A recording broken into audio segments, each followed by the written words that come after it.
नमस्कार दोस्तों, welcome to SG sociology. आज की इस वीडियो में हमारा टॉपिक है अनुसूचित जाति एवं अनुसूचित जनजाति।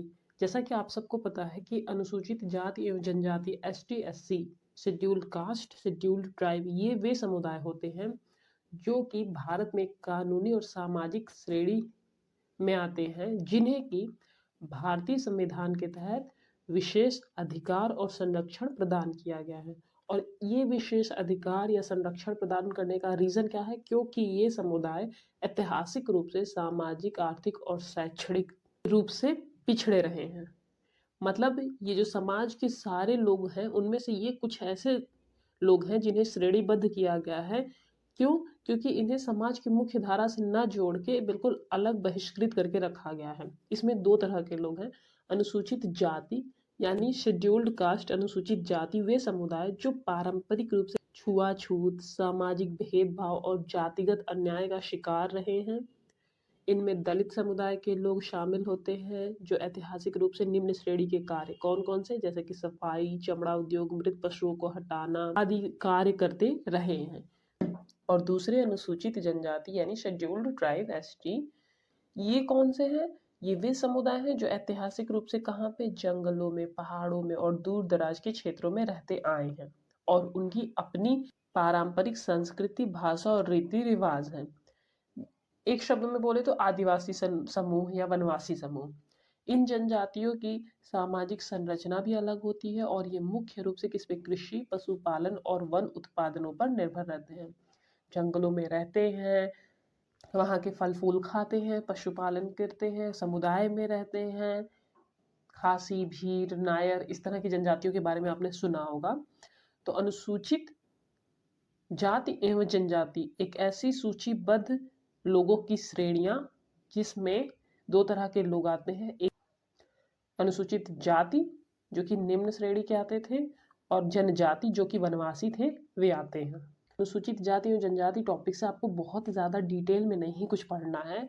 ये फैक्ट बेस्ड टॉपिक है। यहाँ पे आपको जो फैक्ट दिए हुए हैं, जो तथ्य दिए हुए हैं, जो अनुच्छेद दिए हैं, उन्हें आपको याद रखना है कि कौन से अनुच्छेद में किसके बारे में बात करी गई है, किसको विशेष अधिकार या संरक्षण किस अनुच्छेद के द्वारा प्रदान किया गया है।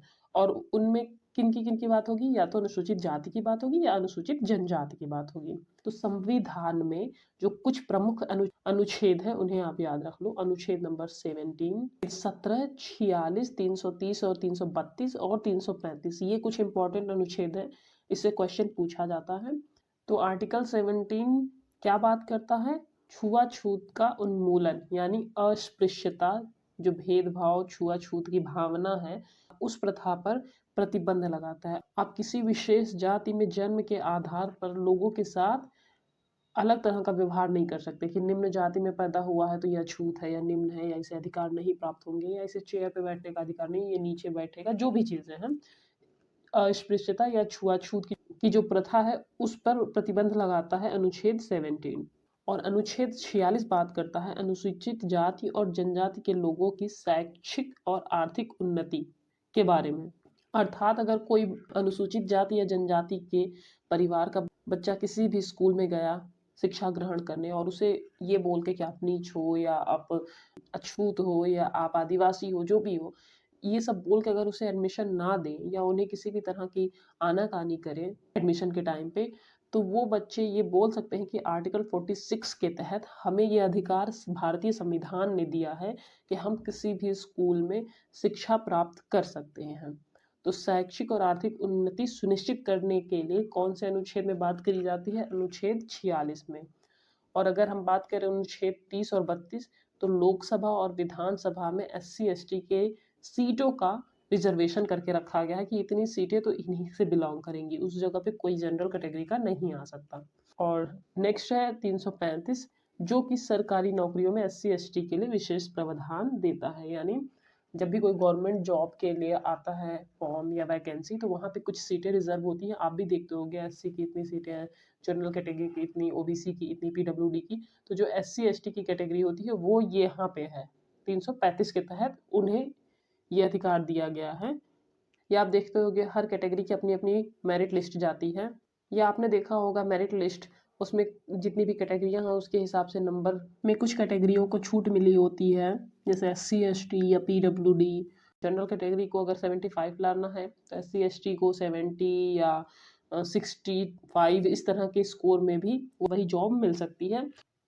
नेक्स्ट पॉइंट जो आपको याद रखना है, SC ST अत्याचार निवारण अधिनियम जो कि आया था 1989 में, और इस अधिनियम के तहत इन समुदायों के खिलाफ जो अपराध हो रहे हैं उनके लिए विशेष कानून बनाए गए थे।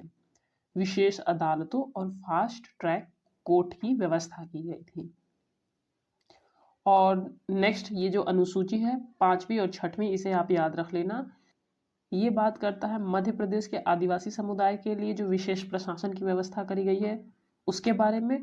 और 6वीं अनुसूची बात करता है पूर्वोत्तर राज्य, जो 7 सिस्टर्स आपने नाम सुने होंगे, उसमें से असम, मेघालय, त्रिपुरा और मिजोरम, इन 4 राज्यों के स्वायत्त आदिवासी परिषदों के बारे में। यहाँ अर्थात 6वीं अनुसूची के तहत इन राज्यों में रहने वाले आदिवासी लोगों के अधिकारों की रक्षा की जाती है, उनके लिए आदिवासी परिषदें बनाई गई हैं। एक बार हल्का सा देख लेते हैं इनकी जो प्रमुख समस्याएं रही हैं वो कौन कौन सी हैं। तो सामाजिक क्षेत्र में भी काफ़ी सारी समस्याएं देखने को मिले, आर्थिक, शैक्षिक, राजनीतिक एवं प्रशासनिक तथा कानूनी और सुरक्षा संबंधी समस्याएं, जिनके निवारण के लिए ये एक्ट बनाया गया। शैक्षिक और आर्थिक समस्याओं को सुधारने के लिए अनुच्छेद 46, और राजनीति के क्षेत्र में यानी लोकसभा और विधानसभा में सीटों की रिजर्वेशन के लिए कौन सा अनुच्छेद बात करता है, 330 और 332। तो सामाजिक समस्याओं की अगर हम बात करें SC ST लोगों को जो होती हैं, तो सबसे पहला है जातिगत भेदभाव और छुआछूत।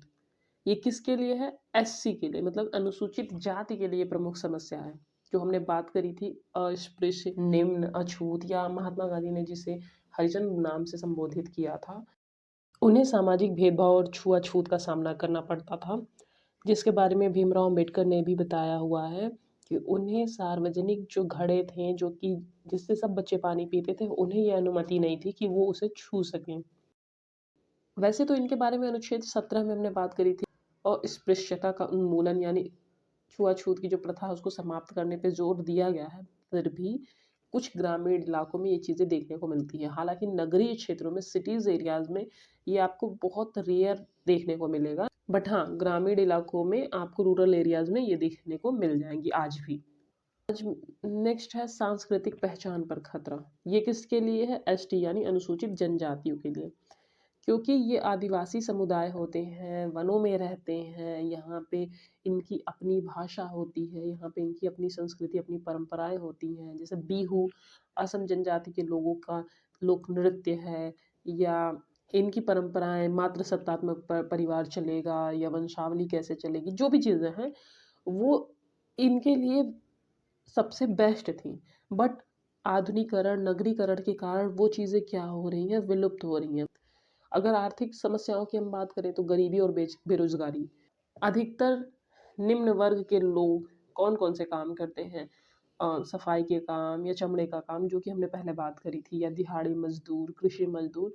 तो इनकी सैलरी बहुत ज़्यादा नहीं होती है, इनकी जो मजदूरी है वो बहुत ज़्यादा नहीं होती है, तो इनके लिए सबसे इम्पोर्टेंट चीज़ क्या है? पैसे, जो कि पर्याप्त नहीं है। तो गरीबी और बेरोजगारी, क्योंकि इन्हें हर जगह पे जॉब देना या बिजनेस में इनको पर्याप्त संसाधन मिल पाना वो उतना पॉसिबल नहीं होता है, तो आर्थिक रूप से क्या, गरीबी बेरोजगारी की समस्या इन्हें देखने को मिलती है। भूमि और वन अधिकारों की समस्या किन के लिए? क्योंकि हम लोग जब वन की बात कर रहे हैं या भूमि की, तो वो आ जाती है अनुसूचित जनजाति के बारे में। जैसे कि खनन या औद्योगिकरण और बांध परियोजनाओं के कारण इन जनजातियों को, STओं को, उनकी जगह से ज़बरदस्ती विस्थापित कर दिया जाता है कि आप यहाँ पे बांध बनाया जा रहा है, यहाँ पे खनन होगा, तो आपको यहाँ से इस जगह पे भेजा जा रहा है। आपको बिल्कुल अच्छी जगह मिलेगी लेकिन आप यहाँ नहीं रह सकते।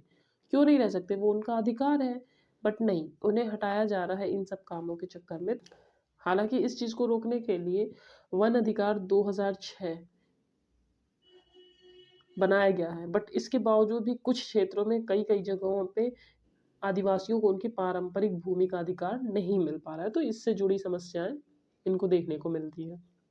नेक्स्ट है शैक्षिक समस्या। शिक्षा का अभाव और स्कूल छोड़ने की दर यानी ड्रॉप आउट रेट बहुत अधिक है। पहली बात तो गरीबी और सामाजिक भेदभाव के कारण कई बच्चे स्कूल जा ही नहीं पाते। और गवर्नमेंट स्कूल के कंडीशन आप देख ही रहे हो, हर जगह पे गवर्नमेंट स्कूल अच्छा परफॉर्म नहीं कर रही है। तो गवर्नमेंट स्कूलों की जो गुणवत्ता है वो अच्छी नहीं होने के कारण बच्चे स्टार्टिंग में बेसिक शिक्षा में ही जब वीक हो जाएंगे तो बाहर वो उच्च शिक्षा में पिछड़ जाते हैं। और सेकंड है उच्च शिक्षा और डिजिटल शिक्षा में पिछड़ापन। प्रतियोगी जो परीक्षाएं होती हैं या उच्च शिक्षा संस्थाओं में जो SC ST की भागीदारी है वो बहुत कम देखने को मिलती है। इतनी रिजर्वेशन होने के बावजूद भी वहाँ से बच्चे, इन क्षेत्रों से बच्चे, इन जातियों से बच्चे बहुत कम आ रहे हैं। तो इस वजह से इनका योगदान समाज के विकास में बहुत कम हो रहा है। और क्योंकि इंटरनेट, कंप्यूटर या डिजिटल संसाधनों की कमी के कारण जो आधुनिक शिक्षा है वहाँ से SC ST के जो छात्र हैं वो काफ़ी ज़्यादा कटे हुए हैं। देखो, मोबाइल फ़ोन सबके पास है बट ज़रूरी नहीं है कि उससे पढ़ाई करना सबको पता हो या सबको इंग्लिश पता हो या सबको इंटरनेट के थ्रू नॉलेज गेन करने की एबिलिटी हो। वो तो इस चक्कर में क्या हो रहा है, जो डिजिटल शिक्षा है उसमें पिछड़ापन है। एक वर्ग है जो बहुत ज़्यादा टेक्नोलॉजी को जानता है, यूज़ करता है, उससे पढ़ाई कर रहा है या अपने काम कर रहा है। और एक ऐसा वर्ग है जो डिजिटली उतना ज़्यादा एजुकेटेड नहीं है। फॉर एग्जांपल, अगर हम लोग हैं, हम लोग की जनरेशन को काफ़ी अच्छे से पता है कि कंप्यूटर या इंटरनेट का कैसे यूज़ करना है। बट हमारे हमारे पेरेंट्स या हमारे ग्रैंड पेरेंट्स, उन्हें नहीं पता है मोबाइल कैसे यूज़ करना है या कंप्यूटर कैसे यूज़ करना है, क्योंकि उनके टाइम पे ये टेक्नोलॉजी नहीं आई थी। अभी हमारी जनरेशन डिजिटली इनके जनरेशन से काफ़ी ज़्यादा अपडेटेड है। बट एआई की अगर हम बात करें तो एआई कहाँ तक क्या-क्या चीज़ें कर सकता है उसके बारे में हमें अभी कोई ख़ास जानकारी नहीं है। तो हमारे बाद की जो 1-2 जनरेशन आएँगी वो एआई एक्सपर्ट हो जाएँगी। तो इस चीज़ को हम क्या बोलते हैं, डिजिटल इलिटरेसी या डिजिटल निरक्षरता। इस चीज़ का अभाव कुछ हद तक आदिवासी या जनजातियों में देखने को मिलता है। तो उस कारण भी ये मुख्यधारा से जोड़ने में पिछड़ जाते हैं। तो हमने सामाजिक, आर्थिक और शैक्षिक समस्याओं के बारे में बात कर ली। हल्का सा आप राजनीतिक और प्रशासनिक समस्याओं को समझ लो। देखो, वैसे तो इनको काफ़ी ज़्यादा प्रोत्साहित करने के लिए, आगे बढ़ने के लिए संविधान में विशेष अधिकार और संरक्षण प्रदान किए गए हैं। लोकसभा और विधानसभा में SC ST समुदाय के लोगों के लिए सीटें रिजर्व करी गई हैं, बट वास्तविक तौर पर इनके राजनीतिक प्रभाव बहुत सीमित हैं। कई बार जो आरक्षित सीटें हैं उन पे चुने गए जो प्रतिनिधि हैं वो अपनी तरफ से फ्रीली या स्वतंत्र रूप से कोई डिसीजन नहीं ले पाते। क्यों? क्योंकि उनके ऊपर जो है वो डिसाइड करते हैं कि क्या करना है क्या नहीं। तो अगर आपने SC ST को बैठा भी दिया है किसी सीट पे, रिजर्वेशन के थ्रू उसने वो सीट जीत भी ली है, फिर भी वो स्वतंत्र नहीं है कि अपने क्षेत्र में क्या करे क्या नहीं। और दूसरी चीज़ ये कि इतने आरक्षण होने के बावजूद भी ब्यूरोक्रेसी में हाई पोस्ट पर SC ST की संख्या कम होती है। फॉर एग्जाम्पल, भारत की आज़ादी से लेके अभी तक कितने प्रेसिडेंट हमने आदिवासी समुदाय से प्राप्त किए हैं? सिर्फ एक, हमारी करंट प्रेसिडेंट द्रौपदी मुर्मू जी। अब अगर हम कानूनी और सुरक्षा संबंधी समस्याओं की बात करें तो SC ST के खिलाफ जातिगत हिंसा, भूमि विवाद और सामूहिक अत्याचार जैसी घटनाएं अभी भी सामने आती रहती हैं।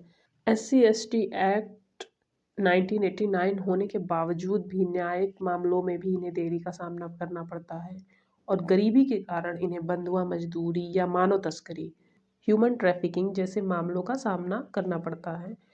कई जगहों पे आदिवासी इलाकों में ये मामले सामने आते ही रहते हैं।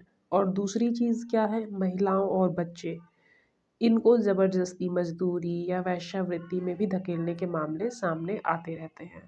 तो कानून संबंधी इनकी सुरक्षा के लिए बनाया तो गया है एक्ट, बट इसके होने के बावजूद भी इनके खिलाफ कई सारे अपराध देखने को मिलते हैं।